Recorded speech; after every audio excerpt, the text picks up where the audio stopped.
ஆடி அமாவாசைங்க. இன்னைக்கு கன்னியாகுமரி போயிட்டு வந்தாச்சு. என்ன கறின்னு பார்த்துடலாம். சாப்பாடு போட போகிறோம். அப்பளம்,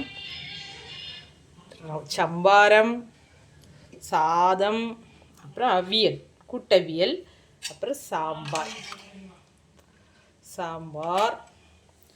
அப்புறம் நார்த்தங்காய் பச்சடி. கொஞ்சம் தண்ணியாக வச்சுருக்கேன். ஏன்னா நம்ம இது வச்சு நிறைய எடுக்க மாட்டோம்ல, சட்டுன்னு தீராது. 2-3 நாள் சூடாக்கிக்கலாம். அப்போ கட்டியாயிரும் சூடாக்க. அதனால இப்படி வச்சுருக்கேன். அப்புறம்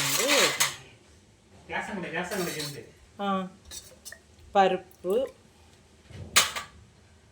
வாழைக்காய் பொரியல், பாயாசம், பால் பாயாசம்.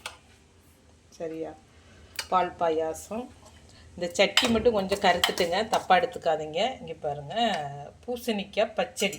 இது அடுப்பில் வச்சேன் நான் இப்படி ஆயிட்டு. இப்போ மாற்றுனா 2 பாத்திரம் தேய்க்கணும், மடியாக இருக்கும். அதுக்காக அப்படியே வச்சுட்டேன். அது தேய்ச்சா வெளுத்துரும், பிரிங்கி போட்டு தேய்ச்சா. அப்புறம் தயிர் கிச்சடி செம்மையாக இருக்கும். இது தாளிக்கிறதுக்கான மிளகாத்தல், அதனால இது தனியாக ஸ்பெஷலாக கேட்டு வாங்கியிருக்கேன். இது தயிர் கிச்சடி. அப்புறம் இங்கே பாருங்கள், அடுப்பில் ரசம். சரியா? எல்லோரும் வாங்க, ஆடி அமாவாசை சாப்பிட்லாம். 2 பேருக்கு தானம் பண்ணணும்.